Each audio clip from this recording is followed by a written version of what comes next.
As a first-time prof, you're energetic, you're idealistic, you want to come in and teach your students everything that you possibly can, but you learn very quickly that there is such thing as information overload, that students can only digest so much information in about an hour, and you learn very quickly an economy of information, that it is much better to focus on one or two points than trying to cram everything in, and because you run the risk of becoming an information vending machine, and you cannot teach them critical reading skills and critical thinking if you're trying to kind of go through these kind of checklist types of lectures. So it's very important to get a sense of how to kind of present and package the material in a way that is accessible, that doesn't overburden them, because quite frankly, right, you cannot get through as much material as ideally you would like to. Imposter syndrome.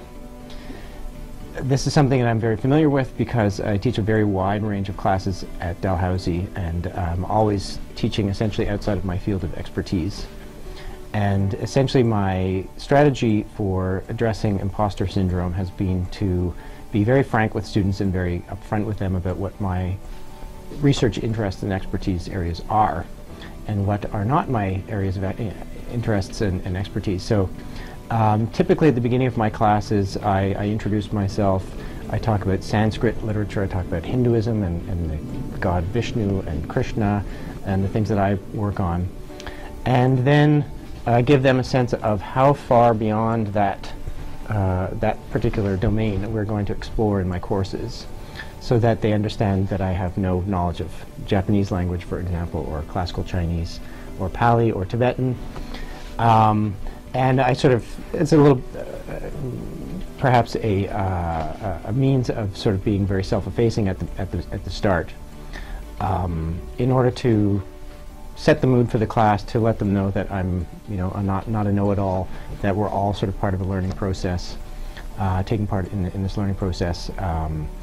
and that's essentially been my strategy for dealing with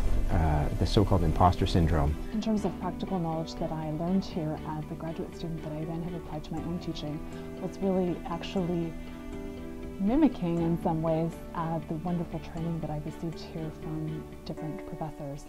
So I use them as models in order to see in the ways that I would comport myself with students, the way my lecturing style, and the kinds of even resources that I use in my own classroom, really drawn from some of the wonderful teachers that I had here at McMaster. I think one of the most valuable lessons I learned here at McMaster for entering into university classrooms and teaching students is the ability to read books, to read them thoughtfully, carefully, and not simply to do that for myself, but to model it for students. Insofar as this is what we do at the university, in large part, reading texts and trying to unpack them,